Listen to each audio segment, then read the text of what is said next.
Good morning. Unit 4 structure of atom. इस chapter में हमने अभी तक इलेक्ट्रॉनिक कन्फिगरेशन देखा था और इलेक्ट्रॉनिक कन्फिगरेशन पढ़ने के बाद अब हम आते हैं वैलेंसी पर। सबसे पहले वैलेंसी की डेफिनेशन कंफर्म करें। Combining capacity of an element is called valency. मतलब किसी भी एलिमेंट की कंबाइनिंग करने की जितनी कैपेसिटी होती है उसी कैपेसिटी को हम बोलते हैं वैलेंसी। और ये जो वैलेंसी होती है किसी भी एलिमेंट की वो डिपेंड करती है वैलेंस इलेक्ट्रॉन्स पर। अब वैलेंस इलेक्ट्रॉन्स क्या होते हैं? वैलेंस इलेक्ट्रॉन्स मतलब वैलेंस शेल। इस वैलेंस शेल के अंदर जितने इलेक्ट्रॉन्स प्रेजेंट होते हैं उन्हीं को हम क्या बोलते हैं? वैलेंस इलेक्ट्रॉन्स बोलते हैं। अब वैलेंस शेल क्या होती है? वैलेंस शेल से मतलब है आउटरमोस्ट शेल, कि जो भी हमारी आउटरमोस्ट शेल होगी उसी को हम बोलेंगे वैलेंस शेल। कोई एक एग्जांपल ले लें, जैसे मान लीजिए हमारे पास सोडियम है, एटॉमिक नंबर 11 होता है, उसका कन्फिगरेशन करें हम तो 281। ये इलेक्ट्रॉनिक कन्फिगरेशन हम पहले भी पढ़ चुके हैं। तो इसमें 3 शेल्स हैं, फर्स्ट सेकंड थर्ड, और ये जो थर्ड शेल है इसे हम बोलेंगे आउटरमोस्ट शेल। और ये जो आउटरमोस्ट शेल है इसी एक आउटरमोस्ट शेल का नाम क्या है? Valence shell. और इस वैलेंस शेल में जितने इलेक्ट्रॉन्स हैं इन इलेक्ट्रॉन्स को हम क्या बोलेंगे? Valence electrons. और यही वैलेंस इलेक्ट्रॉन डिसाइड करते हैं कि सोडियम की वैलेंसी कितनी होगी। तो अभी हम उसकी वैलेंसी पे आते हैं। अभी हम नहीं बता रहे कि इसकी वैलेंसी क्या होगी, पहले तो हम वैलेंसी को निकालने का कुछ तरीका ढूंढ लें कि हम वैलेंसी किस तरह से कैलकुलेट करते हैं या फाइंड करते हैं। जितने भी एलिमेंट्स हमारे पास हैं उन सारे एलिमेंट्स को हम दो क्लासेस में डिवाइड कर दें। दो क्लासेस में डिवाइड करने से मतलब पहले तो वो सारे एलिमेंट्स ले लें जिनके पास केवल एक ही शेल होती है, ओनली वन शेल। और वो सारे एलिमेंट्स ले लें जिनके पास 2 और मोर शेल्स होती हैं, 2 या 2 से ज्यादा शेल होती हैं, उनको एक क्लास में ले लें। और जिनके पास केवल एक ही शेल होती है उनका एक क्लास ले लें। एग्जाम्पल लें इसमें, हाइड्रोजन एटॉमिक नंबर 1 एक ही शेल है, हीलियम एटॉमिक नंबर 2 एक ही शेल है, लिथियम, क्या लिथियम इस कैटेगरी में आएगा? लिथियम एटॉमिक नंबर 3 होता है और 3 में पहली शेल में मैक्सिमम कितने इलेक्ट्रॉन्स आते हैं? 2, एक बचा है मतलब 1। कितनी शेल्स हो गई? 2 शेल हो गई। तो ये 2 शेल वाला एलिमेंट क्या इस क्लास में होगा? नहीं, वो इस क्लास में जाएगा। तो लिथियम को हमको यहाँ से अलग करना होगा। सो लिथियम और उसके बाद के जितने भी एलिमेंट्स हैं वो सारे इस क्लास में जाएंगे। 2,1 ले लिया हमने। और कुछ ले लें, मोर देन 2 शेल्स, जैसे सोडियम एटॉमिक नंबर 11 281, तो इसमें 3 शेल्स है, इसमें 2 शेल्स है। पहले तो आते हैं अपन ओनली वन शेल वाले एलिमेंट्स पर। वन शेल एलिमेंट्स में जो वैलेंस शेल है, एक ही वैलेंस शेल है, इसमें जो इलेक्ट्रॉन है उसको हम बोलेंगे वैलेंस इलेक्ट्रॉन। तो यहाँ वैलेंस इलेक्ट्रॉन 1 है और हीलियम के केस में वैलेंस इलेक्ट्रॉन 2 हैं। तो जो भी हमारे वैलेंस इलेक्ट्रॉन है उसको हमें 2 में से माइनस करना है। 2 में से हमने एक को माइनस किया तो वैल्यू कितनी आ गई? 1। इसका मतलब जो 1 है ये 1 वैलेंसी है हाइड्रोजन की। हीलियम के केस में देखें, 2 में से ही वैलेंस इलेक्ट्रॉन 2 को हमें माइनस करना है। 2 माइनस 2 किया, वैल्यू कितनी आ गई? 0। तो 0 जो हो गई वो हीलियम की वैलेंसी हो गई। तो सिर्फ ये 2 एलिमेंट के लिए वैलेंसी हमारी इस क्लास से डिसाइड हो जाती है। Hydrogen valency 1, helium valency 0। अब 2 और मोर देन 2 शेल्स के लिए किस तरह की थ्योरी हम अप्लाई करें? तो जहां 2 शेल्स हैं उसमें जो आउटरमोस्ट शेल है इसमें इलेक्ट्रॉन देखिए कितना है? 1। जहां 3 शेल है उसके में भी आउटरमोस्ट शेल में इलेक्ट्रॉन देखिए कितना है? 1। अब हमने काम क्या करना है, पहले तो हमें ये देखना है कि ये जो आउटरमोस्ट शेल इलेक्ट्रॉन्स हैं, मतलब जो वैलेंस इलेक्ट्रॉन है, ये 4 से लेस है या 4 से मोर है। अब 4 से लेस से मीनिंग क्या है? 4 से लेस से मतलब 1 2 3 ऐसा हो सकता है, और 4 से मोर से मतलब 5 6 7 8, इनमें से कुछ भी हो सकता है। अब जैसे मान लीजिए 4 से लेस है, 4 से लेस यदि है तो जितना वैलेंस इलेक्ट्रॉन होगा वही उसकी वैलेंसी बन जाएगी। जैसे इस केस में देखिए एक ही वैलेंस इलेक्ट्रॉन है और वो वैल्यू 4 से कम है, इसका मतलब इसकी वैलेंसी 1 होगी, इसकी भी वैलेंसी 1 होगी। मान लीजिए कोई एक ऐसा एलिमेंट है जिसके वैलेंस शेल में 2 इलेक्ट्रॉन्स हैं, तो उसकी वैलेंसी 2 हो जाएगी। 3 इलेक्ट्रॉन है तो वैलेंसी 3 हो जाएगी। एग्जाम्पल ले लें, हमने एग्जाम्पल लिया है बेरिलियम का, atomic number 4, configuration 2 outermost shell में देखिए कितने हैं, 2 इलेक्ट्रॉन्स, तो वैलेंस शेल में कितने इलेक्ट्रॉन हैं, 2। ये जो 2 नंबर है 4 से लेस है, तो इसकी सीधी सीधी वैलेंसी हो जाएगी 2। मान लीजिए हमारे पास बोरॉन है, atomic number 5, configuration 2-3, outermost shell में कितने इलेक्ट्रॉन्स हैं, 3 इलेक्ट्रॉन है। 3 इलेक्ट्रॉन है, ये वैल्यू 4 से लेस होती है, तो जितने वैलेंस इलेक्ट्रॉन है वही क्या बनेगी, उसकी वैलेंसी बन जाएगी, मतलब यहाँ वैलेंसी हो जाएगी 3। तो ये तो हमने किसके लिए लिया था, वो सारे वैलेंस इलेक्ट्रॉन जिनकी वैल्यू 4 से लेस होती है। अब उनको देखें जिनकी वैल्यू 4 से ज्यादा होती है। 4 से ज्यादा वाले एलिमेंट्स हम ले लें, for example like nitrogen, atomic number 7-2-5, इसके वैलेंस शेल में देखिए नंबर ऑफ इलेक्ट्रॉन्स कितने हैं, 5 हैं। 4 से ज्यादा इलेक्ट्रॉन्स जब कभी हमारे पास आएंगे जिसमें 2 शेल्स या मोर देन 2 शेल्स होगी, उस केस में इन वैलेंस शेल इलेक्ट्रॉन को 8 में से माइनस करना है। इट मींस 8 - 5, सो वैल्यू कितनी आ गई, 3। सो वैलेंसी ऑफ नाइट्रोजन ये हमें 3 मिलेगी।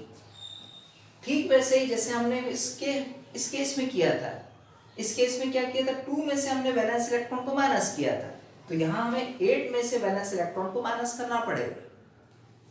नेक्स्ट एलिमेंट ले oxygen, atomic number 8, configuration 2,6, valence shell electron 6 है, मोर देन 4 है, इट मींस 8 में से 6 को माइनस करेंगे सो 2 आ गया। सो वैलेंसी जो हुई ये हमारी 2 हो गई। ऐसे ही हमने बताया कोई और एक एलिमेंट ले, मान लीजिए हमारे पास है fluorine, atomic number 9, configuration 2-7, outer most में 7 इलेक्ट्रॉन्स, मोर देन 4 है, तो हमने क्या करना है, वैलेंसी जो लेंगे हम ये 8 - 7 करेंगे, इट मींस वैल्यू कितनी आ जाएगी, 1। वैसे ही neon, atomic number 10, configuration 2-8, outer most shell में 8 इलेक्ट्रॉन, मतलब वैलेंस इलेक्ट्रॉन 8 है, so valency equals to 8 - 8, it means 0। इस तरह से वैलेंसी बने। तो ये हमने देखा, मोर देन 4 होगा तो क्या होगा, लेस देन 4 होगा तो क्या होगा, और यदि इक्वल टू 4 है, मान लीजिए कहीं पर वैल्यू इक्वल टू 4 आ रही है, तो 4 नंबर ही उसकी वैलेंसी बन जाएगी। फॉर एग्जाम्पल जैसे कार्बन, कार्बन के केस में देखें, atomic number 6, configuration 2-4, outer most shell में कितने इलेक्ट्रॉन्स हैं, 4, तो ये 4 ही क्या बनेगी, उसकी वैलेंसी बन जाएगी। तो डायरेक्टली आपने लेना है कि वैलेंसी कितनी है इसकी, 4 है। यानी सीधी सीधी बात ये हो गई कि आउटर मोस्ट शेल में इलेक्ट्रॉन 1 2 3 4 हैं, तो वही उसकी क्या बन जाएगी, वैलेंसी बन जाएगी। और आउटर मोस्ट शेल में 5 6 7 8 इलेक्ट्रॉन्स हैं, तो इन 5 6 7 8 इलेक्ट्रॉन को 8 में से माइनस करना पड़ेगा, और उसके बाद जो वैल्यू बचेगी वही क्या बनेगी, उसकी वैलेंसी बनेगी। तो इस तरह से हमें वैलेंसी कैलकुलेट करना आना चाहिए। एक और एग्जांपल और ले लें, जैसे मान लीजिए हमारे पास है सल्फर, और हमसे पूछा है कि सल्फर की वैलेंसी आप कैलकुलेट करो, तो हम सल्फर की कैसे वैलेंसी कैलकुलेट करेंगे। सबसे पहले तो हमें सल्फर का सिंबल लेना होगा, फिर उसके एटॉमिक नंबर पे जाएंगे 16, फिर इसके कॉन्फ़िगरेशन पे जाएंगे 286, फिर आउटर मोस्ट शेल देखेंगे, उस आउटर मोस्ट शेल में इलेक्ट्रॉन्स देखेंगे कितने हैं 6, और ये भी देखेंगे कि ये 6 इलेक्ट्रॉन 4 से ज्यादा है कि कम है, तो ये 4 से ज्यादा है, इट मींस इसकी वैलेंसी 8 में से हमको 6 को माइनस करने से मिल जाएगी। तो 8 - 6 किया तो वैल्यू कितनी हो गई, 2। इस तरह से इसकी वैलेंसी कैलकुलेट की जाएगी। एक और लास्ट एग्जांपल ले लें, Cl, chlorine, atomic number 17, electronic configuration 287, outer most shell में 7 इलेक्ट्रॉन्स हैं, 7 इलेक्ट्रॉन्स मोर देन 4 होते हैं, सो वैलेंसी हमें कैलकुलेट करना है। तो वैलेंसी हम कैलकुलेट करें 8 - 7, इट मींस 1, सो 1 हो गई इसकी वैलेंसी। तो इस तरह से हमने वैलेंसी को कैलकुलेट करना है। अब आते हैं atomic number and mass number पर। एटॉमिक नंबर हम पहले भी देख चुके थे, पर अब डेफिनेशन के फॉर्म में एटॉमिक नंबर को हम कंफर्म करें। Atomic number, it is denoted by Z। इसको हम Z से डिनोट करते हैं एंड Z इक्वल्स टू होता है नंबर ऑफ प्रोटॉन्स। मतलब किसी भी एटम में जितने नंबर ऑफ प्रोटॉन्स होंगे उन्हीं नंबर ऑफ प्रोटॉन्स को हम बोलते हैं एटॉमिक नंबर। और एटम न्यूट्रल होता है। न्यूट्रल मतलब ना तो उसमें पॉजिटिव चार्ज होता है ना नेगेटिव चार्ज होता है। तो न्यूट्रल होने का मतलब यह है कि जितने उसमें प्रोटॉन्स हैं उतने ही उसमें इलेक्ट्रॉन्स भी होते हैं। जितने प्रोटॉन्स हैं उतने ही क्या होते हैं, इलेक्ट्रॉन्स होते हैं। मान लीजिए 4 प्रोटॉन्स है तो 4 इलेक्ट्रॉन होंगे, तभी तो पूरा का पूरा एटम क्या होगा, न्यूट्रल होगा। तो इस तरह से हमको ये एटॉमिक नंबर पता होना चाहिए। एटॉमिक नंबर के बाद फिर आते हैं हम मास नंबर पर। मास नंबर, इसका एक और नेम है एटॉमिक मास। जनरली हम एटॉमिक मास ज्यादा बोलते हैं, पर हमें ये भी पता होना चाहिए कि उसका दूसरा नाम क्या है, मास नंबर है। मास नंबर से meaning sum of number of protons plus number of neutrons. ये P से मीनिंग है प्रोटॉन्स एंड N से मीनिंग है न्यूट्रॉन्स। मतलब किसी भी एटम में प्रोटॉन और न्यूट्रॉन के नंबर्स का जो सम होगा, जो एडिशन होगा, उसी एडिशन को हम क्या बोलेंगे, मास नंबर बोलेंगे। एंड ये जो प्रोटॉन और न्यूट्रॉन किसी भी एटम के अंदर प्रेजेंट होते हैं तो इसे हम न्यूक्लियॉन्स बोलते हैं, न्यूक्लियॉन्स। तो ये भी वर्ड हमें ध्यान रखना है कि प्रोटॉन और न्यूट्रॉन के सम को क्या बोला जाता है, न्यूक्लियस बोला जाता है। अब किसी भी एलिमेंट को हम मास नंबर और एटॉमिक नंबर के फॉर्म में लिखेंगे कैसे, तो लिखने का तरीका कुछ ऐसा होता है। हम एलिमेंट का सिंबल लेते हैं और लेफ्ट साइड में यहां पे हम लिखते हैं एटॉमिक नंबर और ऊपर हम लिखते हैं मास नंबर। एटॉमिक नंबर फिर symbol mass number. For example जैसे मान लीजिए कार्बन है तो कार्बन सिंबल C, 6C12 इस तरह से लिखा जाएगा। 6 क्या है, एटॉमिक नंबर, 12 क्या है, मास नंबर। पढ़ेंगे कैसे, 6C12। जैसे मान लीजिए ऑक्सीजन है, O oxygen atomic number 8, mass number 16, 8O16।